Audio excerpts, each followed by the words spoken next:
Hey there, comic book fans. I am back from the comic shop again this week. Got a cold this week, too. Drinking plenty of water. And I wore my mask at the comic shop. But I got 5 comics and a book from the comic shop.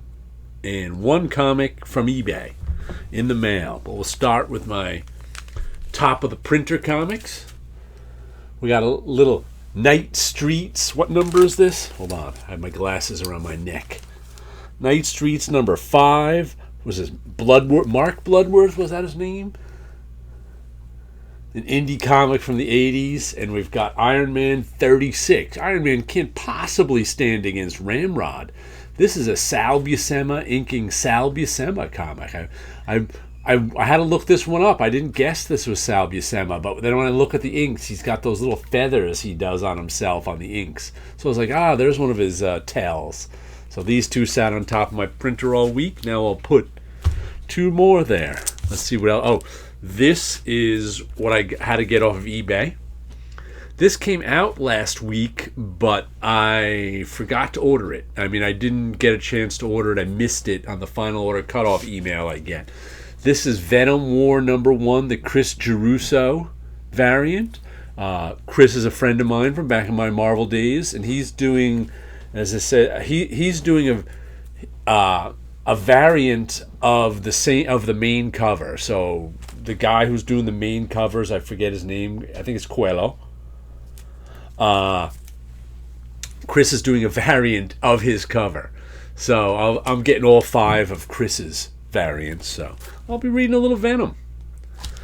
I pre-ordered 2. I think, you know what it is? I have to order them one at a, because usually if I put a book on my pre-order, I think they just give me the A cover. So every month when it's up for final order cutoff, I'm going to have to remember to order the Chris Geruso cover. I can't just put it on my pull list. Let's see. What do we got here? Precious Metal, issue number 3. This one's been terrific. Who is this? Darcy Van Polgeest and Ian Bertram and Matt Hollingsworth. Hassan Assam Elhow and Ben Didier. And it's from the team that brought us Little Bird. That I enjoy. It's this weird, I don't know what to call this, fantasy story, I guess. Thriller, fantasy story, mystic stuff going on. Takes place in the future of the United States and Canada, but it may as well be in on some other planet. 35 years before the events of Little Bird Book 1. Enjoyed the first 2 issues. From the world of Little Bird, it says down the bottom too. I don't know how many issues this is going. Does it say in here? That's the indicia is too tiny to read even with my reading glasses.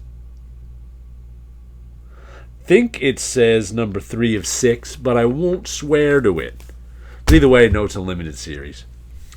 Then we've got A Living Dream with One Chance to Wake Up, Beyond Salvation, Napalm Lullaby number 6. The first 4 issues of this were kind of up in the air.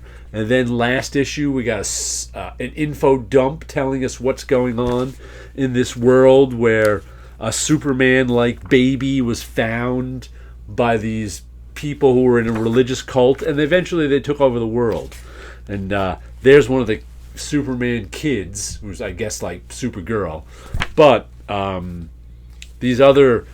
he's got a couple of bastard children, too, who are the main characters of our story, who don't like this world. So they want to stop him from taking over the world. Or having taken... It's already taken over. They want to stop this cult. Then we've got Michael Moorcock, Elric, the Necromancer. Like this cover. Blondell, Kano, and Sesher. I wonder if this is just 2 issues like the other one I got was. Nope, to be continued. So this one's going longer than 2 issues. I think they got these are the US versions of like some French Elric stuff. And I bought I think the very first one. Then I was like maybe I'll get the collected editions. I never got the collected editions. So then this one came out. I'm like, let me give this one a read. I don't know how many issues it is, but so I've been enjoying it. Like, there's all the collected editions on the back, and I looked them up on Amazon, and they have like regular collected editions and oversized collected editions. I'd like the oversized collected editions of stuff, but they were like $40 a piece. So I'm like, you know what? I'll stick with the issues for now. Then what else did we get? A number one, Babs. This is by Garth Ennis and Jason Burrows. I forget the last series I bought by them. But I was like, I'll go with the next one. I have no idea what this is about. I probably read it at some time, but it was the creators who made me buy this. So I was like, you know what? Whatever they're doing, I'll give it a read. What was that one? It was about the woman who got... Oh, jeez, I can't remember. It was a police... It just finished up a few months ago, too. Nice back cover. I guess it's about a woman discovering a dragon's hoard of gold. Oh, that's the front cover. The back cover's without the logo. Ahoy Comics. Comics Ahoy. Let's see, the last one we got is Rifters. This is number 3. Once again, I have no idea if this is an ongoing or a mini.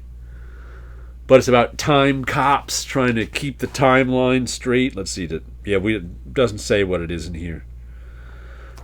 Brian Poshen and Joe Troman are the writers. Chris Johnson, the artist. Mark Englert, the colorist. Joe Sabino, the letterer. Enjoyed the first 2 issues. This is one that's a solid B. I don't know what that symbolism is. I don't remember. But yeah, Rifters.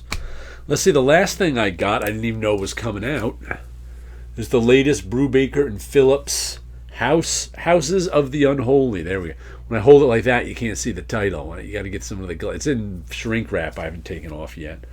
An FBI agent from the cult crime beat and a woman with a pass linked to the satanic panic are drawn into a hunt for an insane killer hiding in the shadows of the occult underworld. It's another one of their occult crime noirs, so I always enjoy their stuff. So we'll give it was $25 full cover price. I don't even know what I paid for it. Probably got my discount on it, but I didn't even look.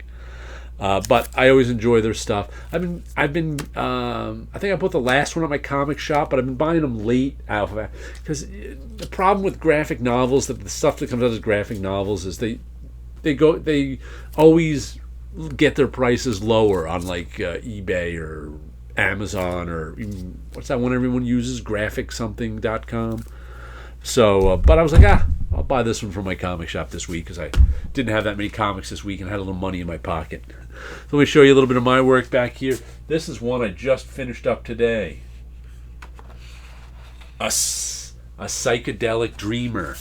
This is the one I was doing in, not with marker like my normal ones, but with colored ink. And I was actually, this one was a little more experimental. I was mixing it in with my busted brush technique, which is all in the background here and somewhat in her face and other things. So this is all done with lines of colored ink and done with a busted up brush that doesn't come to a point with colored ink. So matter of fact, I think I started this like 2 weeks ago and I did all the background and everything and had pardon me, some of the basic color in her face.